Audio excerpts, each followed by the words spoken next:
So it's been 20 years since Independence Day came out, and 90. well, 19. Yeah, that's fair. Correct. But it's, yeah, whatever. It's been a long road to get here.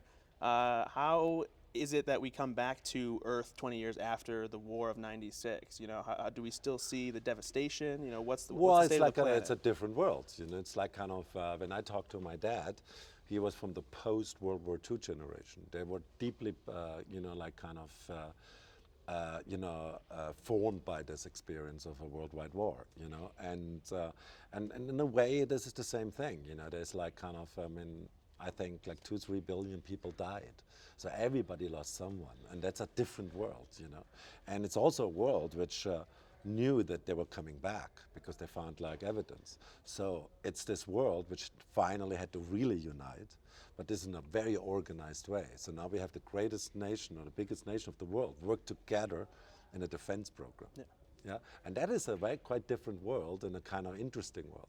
And then in this world we see the old characters, how they like kind of evolved, and then new characters, young characters. With that many people, you know, dying from the War of '96, how do you go bigger without just destroying the entire planet? Well, it's not only about the dying, you know, it's about the surviving, because the surviving is much more interesting.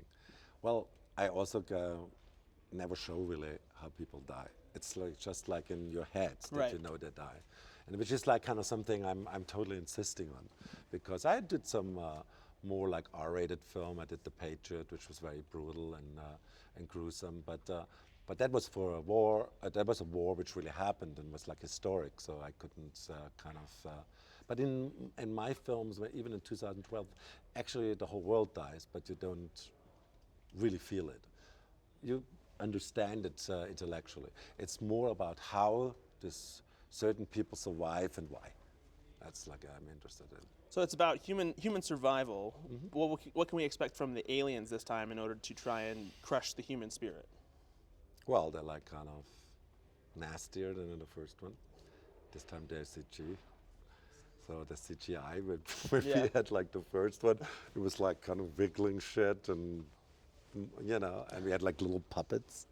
And now we have like kind of a company like Veda, who like kind of does the best creature work working for us, which is like exciting for me. Who do I have to talk to about taking this big guy home? It doesn't fit in my garage. My garage is quite big. I'll put it in my yard. It'll be fine. Okay, cool. Let's put it in your yard. Great. But you have to pay for the transportation. Oh, 40 man. tons. 40 tons. I'll write I so said, many articles. why does it have so heavy? I mean, we wanted to put this in a gimbal. Yeah. It was too heavy to put in Oh a gimbal. man.